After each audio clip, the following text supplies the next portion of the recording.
Of the marathon. And they've closed so many roads. They will arrive. Otherwise, this is the area MCA. Senator Hamida. Yeah. Senator Hamida. Senator Mar, of course. Senator Mumo. Senator Beatrice.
Senator Montez is here. We didn't get most of them. No, we went to the other side.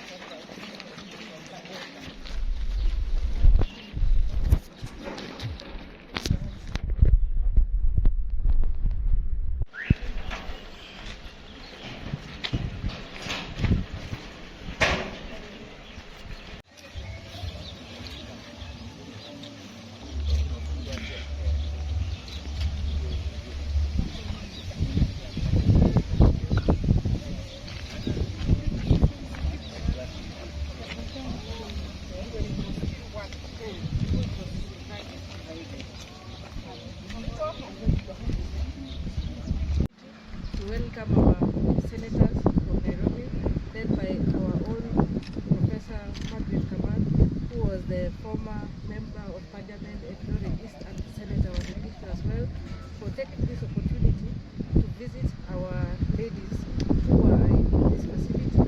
We are very happy. You have brought very many goodies for them.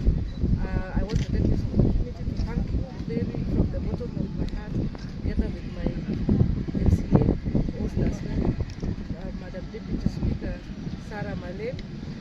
We want to welcome you. Feel free and come again. Asanteni, karibu tena. This is what we have done is very humbling. You have thought about the most vulnerable members of our society who are confined because of multiple reasons, and we know that from here they are going to have a reflection on what has been transpiring in their lives, and it will go a long way in shaping them and in shaping humanity. Kwa hivyo karibuni sana, Otogoti, karibu nyumbani.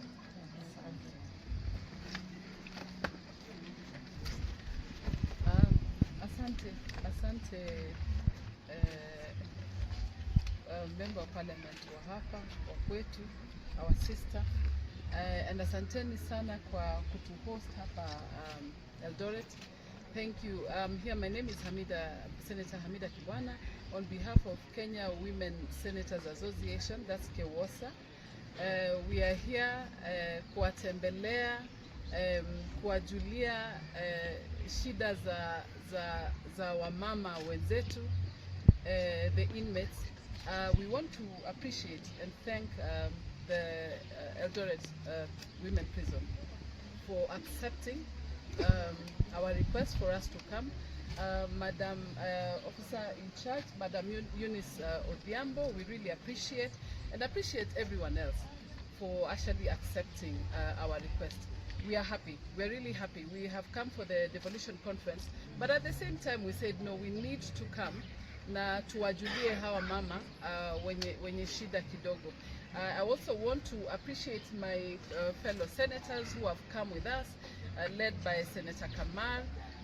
Senator Kamar, of course, originates from here, and she has actually she has welcomed us. In fact, she's the one who initiated this visit. Today we have brought some few goodies, and we also want to sit with the inmates. We want to understand their issues. Some of them are only here maybe for very petty offenses. So we also want to request the government. I've done a statement in Parliament to request, of course, the government if they can be pardoned. You know, any sentences, any offenses within 6 months, if they can be pardoned, and we are waiting for their responses.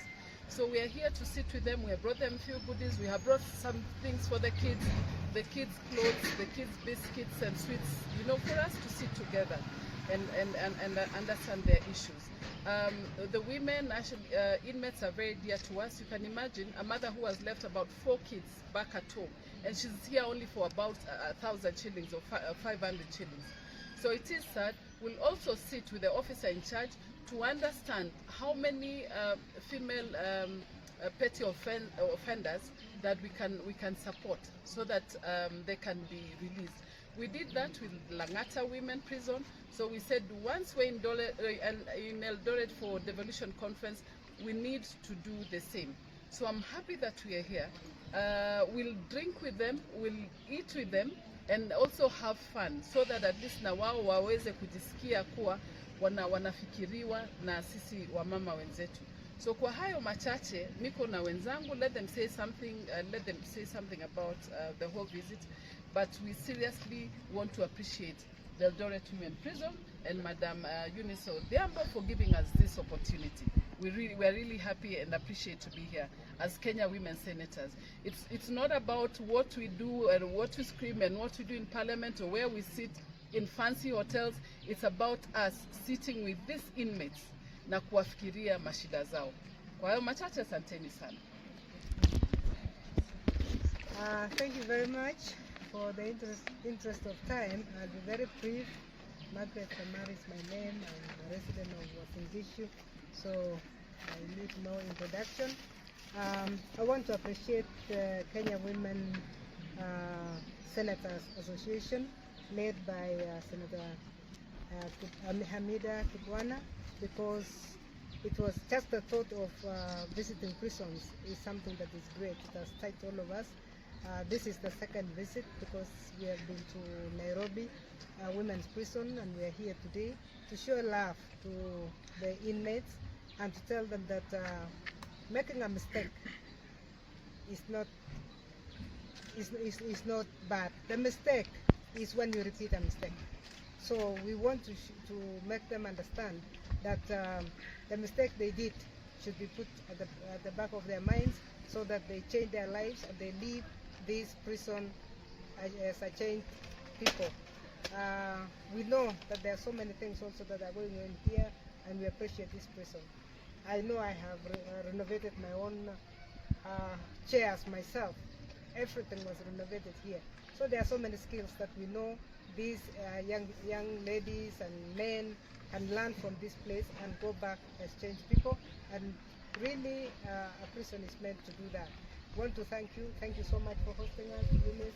You really guided us in how to do things and how to come, and we are just given a little token of what we have. I want to appreciate Rupa Mall has given us 90 blankets, so which are going to be brought in addition to what we have today. But I really appreciate the ladies that they decided they will come ahead of the conference, that their activity would be to visit this prison. Thank you. God bless you. Maybe Mheshimiwa, before you hand over, maybe previously we saw PS for State Department for Correctional Services who visited here, and there was a concern that there is an increase of children in the prison, especially in the women prison. Maybe as women's senators, maybe what are you doing so that maybe you can address this issue? The tongue of the children, between 0 and 4. Yes. Because we have 15 now. This is what we are told about, that we are 15. In fact, we are going to get the story right today, because for us as senators, we would like to get the story straight so that we are able to deal with it. Is it because the children were born when they came here? Because that's a very painful thing. As women senators, that we take very seriously, because you imprison a mother and then you imprison a child at the same time. Innocent child. Very, very innocent child. So our take in this is that children should be free. So what is this that the mother has done that cannot be forgiven? Because when we talk of petty offenders, if you remember, as our chair was saying, we actually managed to release a number of petty offenders because we wanted the children to go away. You cannot imprison an innocent child alongside the mother. So yes, it is something that we are thinking through, but as we move forward, we are going to understand the actual cases that are going on. Because what we call petty is what we are saying. Petty offenders must go home, and children must not be in prison. Thank you. So just to add, we also want to appeal to the president. We are really pleading to the president. The other time there were also some prisoners who were released, and we want to request him that please have mercy on the women who have babies. Have mercy on the women. In fact, they are the ones, that category, are the ones to be pardoned. So tunaomba Bwana Rais, tafadhali, wamama, wajawazito na watoto. In Langata women, we had pregnant women, so we had to make sure that they are released. But that was through paying their fines. This is actually a donation from all senators, and even the male senators have joined us, and they have supported us fully. So the donations are also coming from the whole Senate, from our own pockets. So this is, in fact, it's going to continue. We'll be going to Turkana Senate Mashinani. We'll be doing the same. That we need to, and we are planning to visit 47 counties, all prisons, to support. We're not saying that the men we cannot, but then we are saying at least the female, they have their children and everything, so we need to support. So we are really appealing to the president. And I'm sure my statement has gone further to the government that please release wamama, release watoto with petty offenses. Asante.